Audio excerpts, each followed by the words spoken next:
नमस्कार, मैं राहुल यादव और मेरे YouTube मंच पर आपका स्वागत है।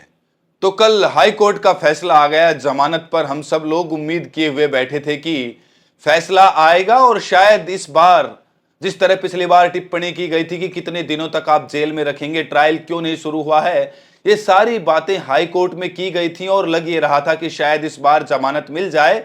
लेकिन कल फैसला आ गया। उमर खालिद, शर्जील इमाम, खालिद सैफी, गुलफिसा फातिमा, मियाद हैदर और सिफाउर रहमान की जमानत याचिका रद्द कर दी गई। और इस पूरे प्रोसेस में कुल मिलाकर 29 सेकंड लगे। जिस समय न्यूज आई कि कोर्ट बैठ गई है और फिर जब न्यूज आई कि कोर्ट ने खारिज कर दी है जमानत याचिका, इसमें सिर्फ 29 सेकंड लगा। लेकिन 5 साल से ज्यादा वक्त हो गया है इन लोगों को जेल में डाले हुए। जनवरी से सितंबर 2020 के बीच इन सब लोगों को जेल में डाला गया है और 5 साल से लोग जेलों में सड़ रहे हैं। 5 साल में ट्रायल शुरू भी नहीं हुआ है। यानी खेल बड़ा अच्छा है, आप ट्रायल शुरू मत कीजिए, कोर्ट में ट्रायल शुरू ना हो और इनको जेल से रिहा कीजिए मत। तो कल को अगर ये बेगुनाह भी साबित हो जाते हैं तो 5 साल की सजा तो अभी हो गई, आगे जाने कितनी और सजा भुगतनी है। ये एक ऐसा मामला है जिस पर देश भर में हलचल होनी चाहिए थी, क्योंकि ये केवल 6 लोगों का मामला नहीं है। आज न्यूयॉर्क टाइम्स में एक पूरा पन्ना दिया है इस खबर पर, पूरा पन्ना, एक पूरा पन्ना न्यूयॉर्क टाइम्स का सिर्फ इसी खबर पर है कि हिंदुस्तान में 6 पॉलिटिकल एक्टिविस्ट को, जिनको सीएए के समय, एंटी सीएए मूवमेंट के बाद दिल्ली में जो दंगे हुए उसके चक्कर में गिरफ्तार किया गया है। लेकिन हिंदुस्तान के जो अखबार हैं, भारत के जो अखबार हैं, किसी ने चौथे पन्ने पर, किसी ने तीसरे पन्ने पर, किसी ने एक कॉलम में, किसी ने 2 कॉलम में ये सब कुछ निपटा दिया है। बहुत सीधा सवाल ये है कि क्या इस देश में न्याय मुसलमानों के लिए नहीं है? हमारे जज साहिबान जब भाषण देते हैं, सभाओं में जाते हैं, तो कहते हैं कि jail is an exception but bail is a rule.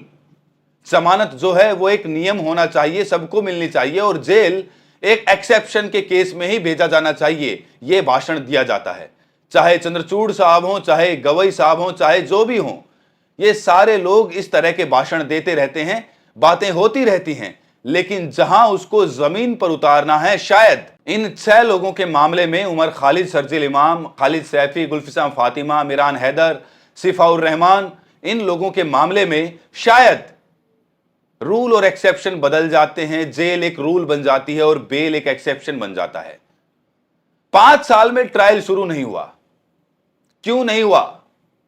क्योंकि सरकार भी जानती है कि ट्रायल शुरू होगा तो सारी हकीकत सामने आ जाएगी। जैसे आप देख लीजिए, उमर खालिद को दंगों के पहले ही गिरफ्तार कर लिया गया। उमर खालिद का एक भाषण एक गोदी मीडिया के चैनल पर काट कर चलाया गया और उसी भाषण के आधार पर गिरफ्तार कर लिया गया इनको। जबकि उस भाषण में उमर खालिद ने साफ साफ कहा कि हमें हिंसा नहीं, अहिंसा का रास्ता अपनाना है। क्या इस देश में अहिंसा का रास्ता अपनाकर कोई आंदोलन करना अपराध है? नहीं है। लेकिन उमर खालिद के लिए वही अपराध बन गया, खालिद सैफी के लिए वही अपराध बन गया। इनमें से किसी के ऊपर किसी की हत्या का आरोप नहीं है। इनमें से किसी के यहां एक हथियार नहीं पाया गया। कोई व्हाट्सएप ग्रुप है जिस व्हाट्सएप ग्रुप में इनको शामिल कर दिया गया, किसी के खिलाफ कुछ, किसी के खिलाफ कुछ। जबकि लगातार जहां ट्रायल शुरू हुए हैं, वहां जिनको जेल में फंसाया गया था, उनकी रिहाइयों की खबर आई। उधर दूसरी तरफ आप देखिए कपिल मिश्रा, जिसका वीडियो सबने देखा, जहां पर दंगा हुआ वहां पर दंगे से कुछ वक्त पहले का उसका वीडियो है जिसमें वो भड़काने वाले भाषण दे रहा है। उसके खिलाफ गिरफ्तारी वगैरह तो बहुत दूर की बात है, केस तक शुरू नहीं होता। जो जज आदेश देते हैं केस शुरू करने का, उनका ट्रांसफर हो जाता है, कोई कार्रवाई उसके खिलाफ नहीं होती। गोली मारो का नारा लगाने वाले अनुराग ठाकुर को जज साहब कहते हैं, मुस्कुराते हुए नारा लगाया गया था, वो मंत्री बन जाते हैं, और आजकल नहीं है लेकिन मंत्री बन चुके हैं और आज भी बड़े बड़े बयान देते हैं। कितनी घटनाएं मैं बताऊं। एक पुलिस वाले की हत्या का आरोप जिसके ऊपर था, उसको 13 दिन, 15 दिन, 20 दिन में जमानत मिल जाती है। खुलेआम जहरीले भाषण देने वाले, मुसलमानों को मारने काटने की बात करने वालों को जेल तक नहीं होती। खुलेआम सब कुछ करने वालों को कुछ नहीं होता। संसद के अंदर एक दूसरे मुस्लिम सांसद को, रानी साहब को, घटिया भाषा में बोलने वाले को कुछ नहीं होता। फिर चुनाव लड़ेगा वो, फिर सांसद बन जाएगा, मंत्री भी बन जाएगा, कुछ नहीं होगा उसको। लेकिन उमर खालिद 5 साल से जेल में सड़ रहा है। अरे भाई, जमानत नहीं दे सकते तो कम से कम ट्रायल शुरू करो, मुकदमा शुरू करो। 5 साल जेल में हो चुके हैं, फास्ट ट्रैक मुकदमा शुरू करो। हर हफ्ते सुनवाई हो, लगातार सुनवाई हो, 3 महीने 6 महीने में मुकदमा निपटाओ। और अगर वो दोषी मिले तो कोई बात है, और ना मिले तो रिहा करो। एक लड़का जो जेएनयू से पीएचडी कर रहा था, दूसरा शर्जिल इमाम विदेश में अपनी नौकरी छोड़कर हिंदुस्तान आया था, खालिद सैफी जो लगातार समाज सेवा का काम करते रहे हैं, गुलफिसा फातिमा जो बाकायदा पार्षद थी, इन सारे लोगों को गिरफ्तार करके रखा गया है। दिन पर दिन बीतते जा रहे हैं, 5-5 साल हो गए हैं। ये कैसा कानून है?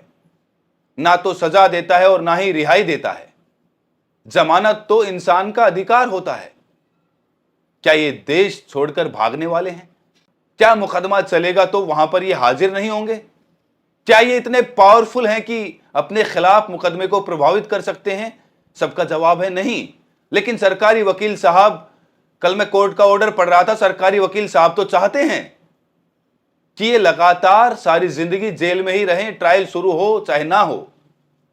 जैसे कि जेल के बाहर इनका आना देश के लिए कोई खतरा हो चुका है। क्या मजाक बना के रखा है। कोर्ट कहती है कि इतने सीरियस मामले में है ये कि इनको छोड़ा नहीं जा सकता, तो मुकदमा चलाओ।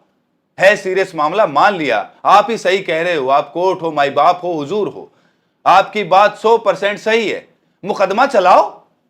कितनी बार ऐसा हुआ है कि लोग 10-10 साल, 15-15 साल जेल में रहे हैं और मुकदमा जब चला है तो बिल्कुल बेगुनाह पाए गए हैं, रिहा कर दिया गया है। सवाल यही उठता है कि उनके 15 साल कौन वापस करेगा, उनके 10 साल 8 साल कौन वापस करेगा? ये किस तरह का कानून बनाया गया है कि आदमी बेगुनाह साबित होने से पहले ही 15 साल, 10 साल, 8 साल, 5 साल जेल में गुजार दे? ये तो अपने आप में सजा हो गई। कितने सारे ऐसे गुनाह हैं जिसमें जो सजा होती है वो 5 साल से कम की होती है। 6 महीने, 3 महीने, साल भर, 2 साल जेल में रहकर छूट जाते हैं, समाज में आ जाते हैं, अपनी जिंदगी नए सिरे से खड़ा करने के लिए बिल्कुल तैयार होते हैं। लेकिन यहां तो आपने इनकी जिंदगी के 5 साल ले लिए। बाबा लोग बलात्कार के आरोप में बाकायदा सजा याफ्ता होते हैं, कोर्ट से सजा होती है और उनको पैरोल मिल जाती है, पैरोल पर पैरोल मिलती रहती है।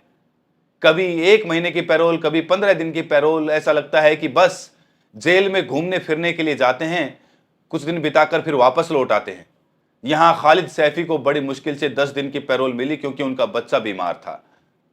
उमर को पैरोल मिली, घर में कोई कार्यक्रम था उसके लिए 10 दिन की पैरोल मिली, बाकी पूरा टाइम वो जेल में गुजार रहे हैं पिछले 5 साल से।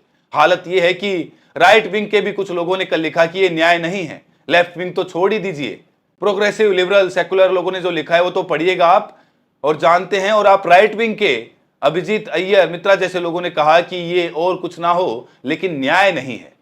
आप किसी से सहमत हो सकते हैं, असहमत हो सकते हैं, किसी को पसंद कर सकते हैं, किसी को नापसंद कर सकते हैं, लेकिन कानून तो सबके लिए बराबर होना चाहिए। अब इस तरह के फैसले के बाद लोग सवाल तो पूछेंगे कि क्या इस देश में हिंदुओं के लिए, मुसलमानों के लिए कानून अलग अलग हैं? दिवांगना, कविता वगैरह को किसी केस में छोड़ दिया गया था, जमानत दे दी गई थी, ऐसी ही दलीलें थी और जमानत दे दी गई थी। अब तो जमानत मिले भी 2-2, 3-3 साल गुजर गए, लेकिन इन 6 लोगों को फंसा के रखा गया है, जमानत तक नहीं दी जा रही है। अब यह मामला जाहिर तौर पर सुप्रीम कोर्ट में जाएगा और देश की जनता ये देखेगी कि सुप्रीम कोर्ट न्याय देता है या फिर इस अन्याय को कंटिन्यू रखता है। देश की जनता ये सवाल पूछेगी कि ये कैसा न्याय है जहां पर अपराध सिद्ध होने से पहले ही 5 साल तक जेल में रखा गया है, किसी को और कब छोड़ा जाएगा किसी को नहीं पता।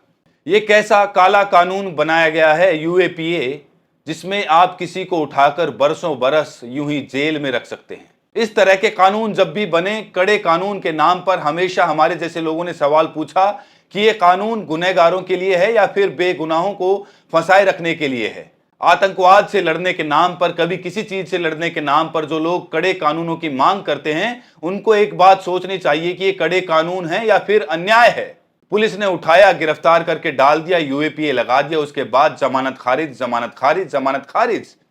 पड़े रहिए आप जेल में 6-6, 7-7, 8-8 बरस तक, मुकदमा शुरू भी ना हो, ट्रायल भी शुरू ना हो, अगर इतना मजबूत मुकदमा है, अगर इतने मजबूत सबूत हैं, तो ट्रायल क्यों नहीं शुरू हुआ? इस सवाल को जनता पूछ रही है और हमारे जैसे लोग पूछेंगे। सच कहूं तो दुख भी होता है, शर्म भी आती है। कभी हमारे यहां न्याय का मतलब था कि 100 गुनहगार छूट जाएं, लेकिन एक बेगुनाह पकड़ा नहीं जाना चाहिए। आज कानून का मतलब पलट गया है। जब तक बेगुनाही साबित ना हो, आप जेल में पड़े रहिए, सजा भुगतते रहिए, और कल को अगर आप बेगुनाह भी साबित हो जाइए तो आपके सीने पर 10 बरस, 8 बरस, 15 बरस, 5 बरस की जेल का बोझ हो, आपकी जिंदगी तबाह हो जाए। माफ कीजिए, डेमोक्रेसी में ऐसे कानून कतई कतई नहीं होने चाहिए। माफ कीजिए, हमारा देश तानाशाही की तरफ बढ़ रहा है और इस तरह के फैसले, इस तरह की चीजें साफ बताती हैं कि कल को कोई भी उठाकर अंदर रखा जा सकता है और जब तक सरकार चाहे उसको अंदर रख सकती है। आप खुद बताइए कि ये न्याय है या अन्याय है? आज कुछ लोगों को बड़ा मजा आ रहा है कि ये मुसलमान हैं, कल को जब उनके घर के आसपास इस तरह की चीजें पहुंचेंगी तो कोई होगा नहीं जो उनके साथ खड़ा हो। मैं मजम्मत करता हूं यूएपीए की, मैं मांग करता हूं कि यूएपीए जैसे कानून हटाए जाएं, लेकिन दर्दनाक ये है कि राज्यों में और खतरनाक कानून बनाए जा रहे हैं। महाराष्ट्र में कानून बनाया गया है और जगहों पर बन रहे हैं, और जन सुरक्षा के नाम पर दरअसल ये जन विरोधी कानून जनता की आवाज उठाने वालों को लगातार जेल में बंद रखने के लिए, उनकी आवाज को दबाने, उनकी हिम्मत को तोड़ने के लिए इस्तेमाल किए जा रहे हैं। उम्मीद सुप्रीम कोर्ट से है। मैं उम्मीद करता हूं कि सुप्रीम कोर्ट इनको रिहा करेगा। जो अन्याय हुआ है वो अन्याय पलटेगा, और अगर ऐसा नहीं होता है तो लोगों का भरोसा कानून से धीरे धीरे कम होता जाएगा। आज के लिए इतना ही। बहुत बहुत शुक्रिया।